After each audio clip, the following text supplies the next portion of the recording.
بسم الله الرحمن الرحيم. الحمد لله رب العالمين والعاقبة للمتقين والصلاة والسلام على رسول الله الأمين وعلى آله وصحبه أجمعين. أما بعد. صدر محترم مہمان المکرم حضرات حکم و سامعین کرام، آج کے اس انعامی مقابلے میں عنوان خطابت ہے شاعر مشرق علامہ اقبال مرحوم کا شعر توحید کی امانت سینوں میں ہے ہمارے، توحید کی امانت سینوں میں ہے ہمارے، آسان نہیں مٹانا نام و نشاں ہمارا۔ حضرات تمام تعریف و صرف واحد احکم الحاکمین کے لیے جس کا کوئی شریک و ساجی نہیں، وہ تنہا ہے پھر اس کا عنصر نہیں، وہ بے نیاز ہے نہ اس نے کسی کو جنا نہ وہ کسی سے جنا گیا، اس کے برابر کوئی نہیں۔ میرا عزیز بھائیو، آج میں جس موضوع پر یہاں گفتگو کرنے حاضر ہوا ہوں وہ ہے توحید کی دعوت اور اس کی تاثیر۔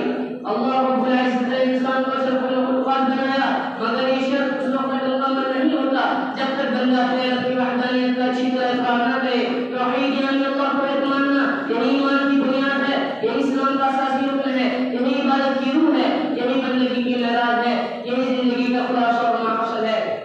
دوستو، یہ توحید ہی تھی جس نے حضرت ابراہیم علیہ السلام کو توحید ہی تھی جس نے حضرت ابراہیم علیہ السلام کو یہ توحید ہی تھی جس نے حضرت موسیٰ علیہ السلام کو فرعون کی تختہ سے بے خوف کیا اور یہ کہنے کی ہمت بخشی کہ انی لأظنک یا فرعون مسبورا۔ یہ توحید ہی تھی جس نے غار حرا محمد عربی صلی اللہ علیہ وسلم کو نبوت کا تاج پہنا کر تنہا کھڑے ہو کر پوری دنیا کے شرک کو چیلنج کر لے اور پرفسون کو خود مٹانے کی قوت بخشی۔ توحید وہ طاقت ہے جو قرآن کو آزاد بنا دیتی ہے، توحید وہ قوت ہے جو کمزور کو قوی کر دیتی ہے، توحید وہ نور ہے جو ظلمت سے نکال کر اپنی طرف لے جاتا ہے۔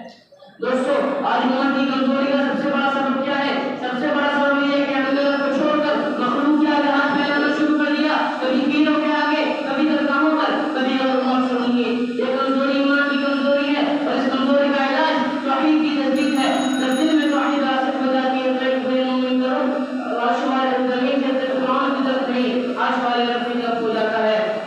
بس انہی سے باتوں پر میں اپنی تقریر ختم کرتا ہوں۔